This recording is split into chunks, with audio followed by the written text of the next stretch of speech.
सभी को जय श्री कृष्ण, जय लक्ष्मीनारायण, जय सनातन धर्म। हमारे सनातन वैदिक धर्म के पवित्र और अद्भुतपूर्व ज्ञान हमेशा से ही मनुष्य को सही दिशा में जीवन जीने की सीख देते ही रहे हैं। पर समय चक्र के आगे बढ़ने के साथ साथ मनुष्य की सोचने और समझने की क्षमता बहुत ही कम होती चली गई और आज ऐसा ही समय आ चुका है जहां हम अपने ही पवित्र ग्रंथों के ज्ञान की बातें तो छोड़िए, उनके बारे में बहुत ही कम या ना के बराबर ही जानते हैं। और वैसे भी आज के समय में बहुत लोगों का ये लगता है कि ये सभी ग्रंथ बस एक मनगढ़ंत कहानियों के अलावा और कुछ नहीं है। पर क्या वास्तव में ये सच है? बिल्कुल भी नहीं। क्या हो अगर मैं आपसे ये कहूँ कि सभी शास्त्र एक धार्मिक किताब से ज़्यादा एक वैज्ञानिक किताबें हैं, तो क्या आप मानोगे?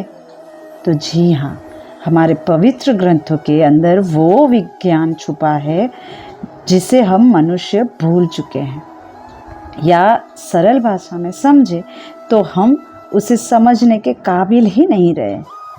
तो कोई बात नहीं, हमने वैदिक संस्कृति चैनल को इसीलिए ही बनाया है जहाँ हम हमारे सभी सनातन ग्रंथों को और उसमें छिपे विज्ञान को समझने का प्रयास करते हैं और इन ग्रंथों में दिए ज्ञान को बारीकी से समझने की कोशिश करें। और हम ये भी उम्मीद करते हैं कि हमारे वैदिक ग्रंथों की महानता और उनमें बताए गए ज्ञान और विज्ञान की बातों को समझने का आप प्रयास ज़रूर से करेंगे। तो आप सभी का हमारे इस वैदिक सनातन संस्कृति के गुरुकुल परंपरा में स्वागत है और उम्मीद करते हैं कि आपको हमारी वीडियो पसंद आए। हमारे सनातन धर्म के ज्ञान को सरल भाषा में समझा जाए तो इनमें सबसे प्रथम श्रेणी में आते हैं हमारे सभी शास्त्र। शास्त्र की परिभाषा को हमारे सनातन धर्म में इस तरह से समझ सकते हैं कि सभी शास्त्र ऋषियों और मुनियों द्वारा सुनाया और लिखा हुआ वो ज्ञान और वो विज्ञान है जिनमें लोग के हितों के लिए अनेक प्रकार के कर्तव्य बताए गए और साथ ही साथ शास्त्र में परमात्मा के अवतारों की जीवन गाथाओं और शिक्षण पर कार्य भी शामिल किया गया है। आज हम चाहे हमारे वेदों को ले या पुराण या महाभारत या रामायण ले, ये सभी शास्त्रों के अंतर्गत में ही आते हैं। अब हम समझने की कोशिश करेंगे कि शास्त्र कितने प्रकार के होते हैं और ये सभी पवित्र ग्रंथ, चाहे वो वेद हो या पुराण हो, शास्त्रों की किस श्रेणी में आते हैं। पर आगे बढ़ने से पहले हमारे मन में एक सवाल ज़रूर आता है कि इन शास्त्रों में जिनमें प्रकृति के ज्ञान और विज्ञान का असीम भंडार मौजूद है, इनकी उत्पत्ति कैसे हुई होगी और इस ज्ञान को सबसे पहले किसने सुना होगा और किसने सुनाया होगा। चलिए समझते हैं इसे। तो शास्त्रों में सबसे पहले वेदों की उत्पत्ति हुई। वेद शब्द जितना छोटा है उसका ज्ञान उतना ही विशाल है। हमारे पुराणों में रामायण, महाभारत, भगवत गीता में जो भी बातें आती हैं उसका मूल हमारे वेदों में मिलता है। ज्ञान, सत्ता, लाभ एवं विचार, यह वेद के 4 अर्थ है। इसका अर्थ है कि जिनके पढ़ने से यथार्थ विद्या का ज्ञान मिलता हो, जिनको पढ़ के विद्वान होते हो, जिनके द्वारा सब सुखों का लाभ होता हो और जिनसे मनुष्य को सत्य असत्य का विचार होता हो, वो वेद कहलाते हैं। वेद नित्य, अनादि है, सनातन है, जिसका कोई अंत नहीं है। वैदिक ज्ञान अपौरुषीय है, शाश्वत है।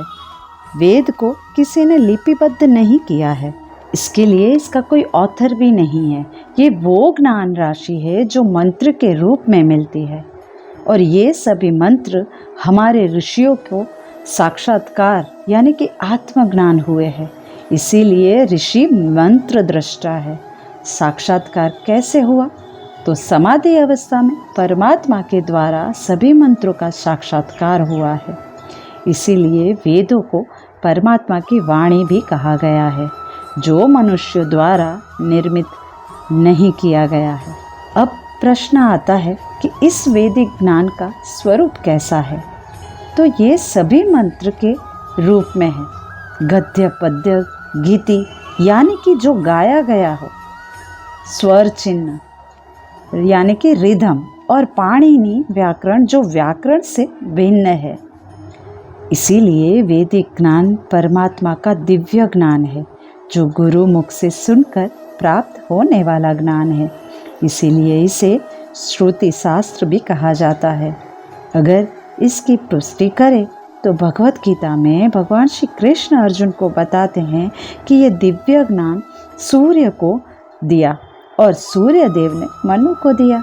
तो अगर भगवत गीता में स्वयं भगवान की वाणी है और भगवत गीता को वेदों का सार कहा जाता है, तो भगवत गीता को 5000 साल पहले बोला गया हो और उसमें भी पहले मनु को और उससे भी पहले सूर्य देव को, तो आप समय की गणना स्वयं कीजिए कि वेद कितना पुराना है। और अब फिर अगर हम इसकी उत्पत्ति कैसे हुई थी ये विचार कर रहे हैं, तो इसका अर्थ है कि हम आध्यात्मिक मनुष्य नहीं हैं, क्योंकि अगर है तो हमें ये भी पता होना चाहिए कि हम सब परमात्मा के ही अंश हैं और हम सभी के अंदर परमात्मा बसते हैं। बस हमें उनका आत्मज्ञान नहीं है, बस उन्हें पहचानने की ज़रूरत है। तो अगर ये दिव्य ज्ञान किसी परम मनुष्य यानी हमारे ऋषियों को उनके तपस्या के दौरान मिला था, तो हमें ये बात समझ लेनी चाहिए कि वह मनुष्य अपने कर्मों, कठिन तपस्या और परिश्रम के कारण वे अपने अंदर के परमात्मा को पहचान सके और फिर उससे ये दिव्य ज्ञान की अनुभूति हुई होगी। अब हम ये जानते हैं कि शास्त्र कितने प्रकार के हैं। सनातन धर्म में शास्त्र के 2 प्रकार हैं, श्रुति शास्त्र और स्मृति शास्त्र। जो वेद है वो श्रुति शास्त्र है। श्रुति शास्त्र का अर्थ होता है जो सुनकर प्राप्त होने वाला ज्ञान, जिसे हम श्रुति शास्त्र कहते हैं, जो गुरु शिष्य की परंपरा थी। लेकिन समय के चलने के साथ साथ मनुष्य की सोचने की क्षमता कम होने लगी।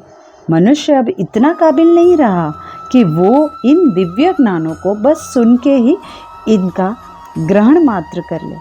इसीलिए सबसे पहले वेद एक ही था, बाद में उसके 3 भाग वेद व्यास जी ने किए, जो इस प्रकार से है। ऋग्वेद जो ज्ञान से संबंधित है, यजुर्वेद जो कर्म से संबंधित है, सामवेद जो भक्ति से संबंधित है और अथर्ववेद जो तंत्र से संबंधित है। हर वेद इन चारों से संबंधित है। ज्ञान होगा तभी कर्म होगा और ज्ञान होगा तभी तो भक्ति होगी। अब इन वेदों के कितने भाग हैं, इसका अध्ययन कैसे कर सकते हैं और इन सभी वेदों में क्या क्या अलग है, ये सारा वर्णन हम हमारी अगली वीडियो में करेंगे।